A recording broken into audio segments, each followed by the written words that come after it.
The room was silent, but the tension was deafening.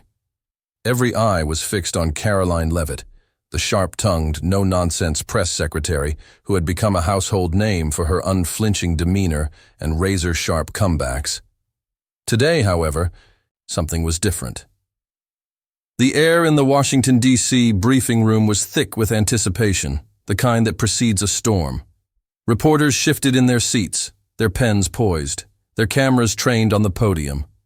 Karoline stood tall, her usual confident posture intact, but there was a flicker of something in her eyes, something that hinted at the weight of what was about to unfold. The question came from the back of the room, cutting through the silence like a knife. Ms. Leavitt, can you explain why the administration has been secretly funneling funds into private offshore accounts? The room erupted in murmurs. Heads turned, searching for the source of the question. It was a young reporter, someone unfamiliar to most, with a voice that carried both curiosity and accusation. Karoline's expression didn't change, but her grip on the podium tightened. She had faced tough questions before, but this was different. This wasn't just a question. It was a grenade, and it had just been lobbed into the room. Let me be clear, Karoline began, her voice steady but firm. The administration operates with complete transparency.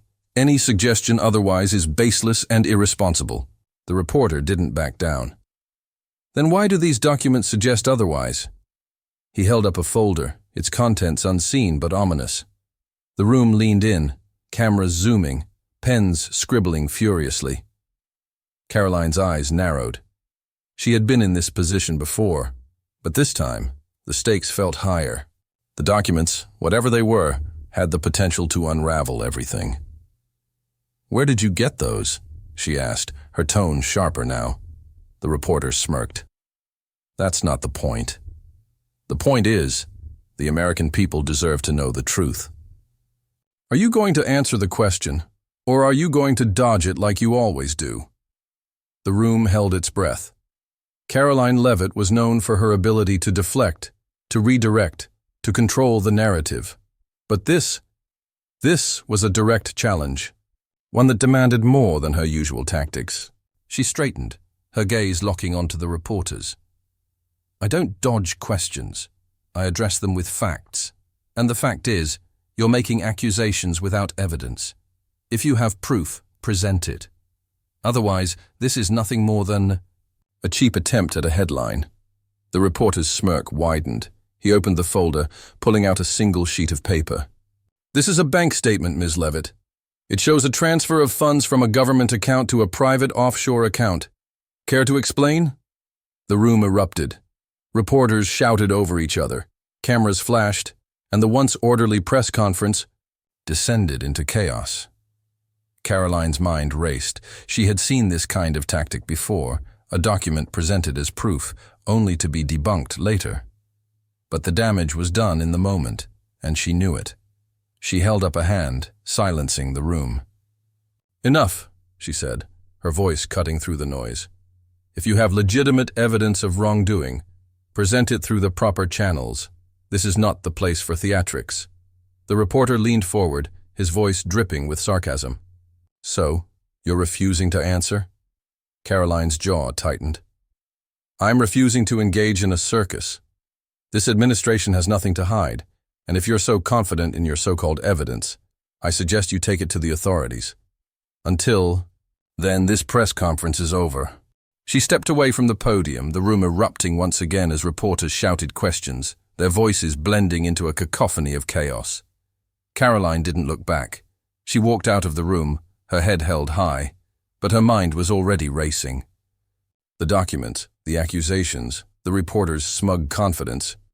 It all pointed to something bigger, something more dangerous than a simple press conference showdown. As she reached her office, her phone buzzed incessantly. Headlines were already flooding in. Karoline Leavitt shuts down reporter over explosive allegations. Offshore account scandal rocks administration. Press secretary refuses to answer key questions.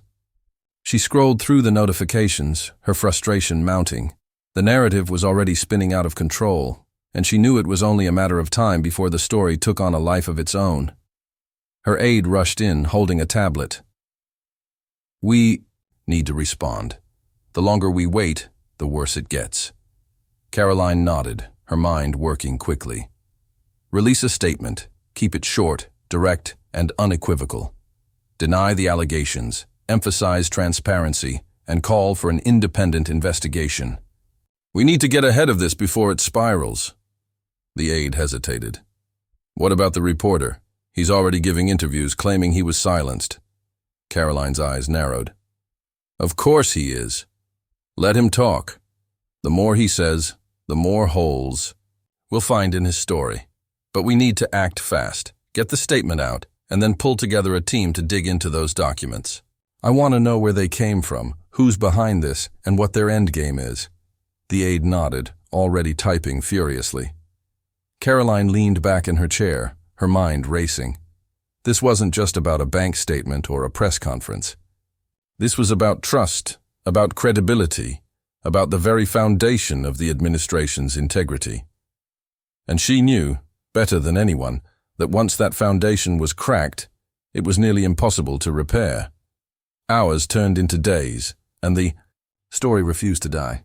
The reporter became a media darling, his face plastered across every major network, his accusations growing more dramatic with each interview.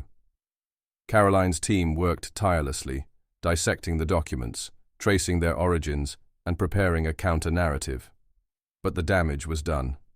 The public was divided, the administration was under siege, and Karoline found herself at the center of a storm she couldn't control.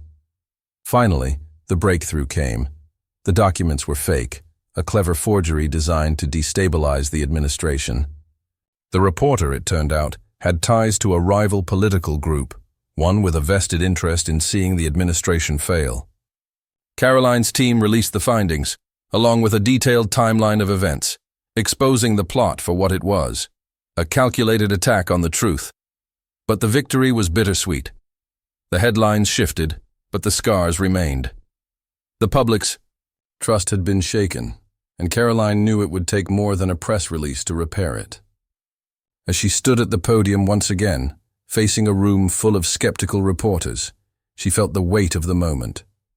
"The truth matters," she said, her voice steady but firm.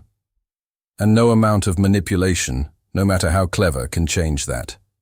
We will continue to operate with transparency, with integrity, and with the unwavering commitment to the American people that has always guided this administration." The room was silent, the reporters watching her with a mix of curiosity and caution. Karoline took a deep breath, her gaze sweeping across the room. "Any questions?" The silence lingered, heavy and loaded, and then slowly, hands began to rise. "What do you think? Was Karoline right to shut down the reporter, or did she play into his hands? In an era where misinformation spreads faster than the truth, how do we separate fact from fiction? Let's hear your thoughts in the comments below. And if you want more stories that dive into the complexities of power, politics, and the pursuit of truth, hit that subscribe button.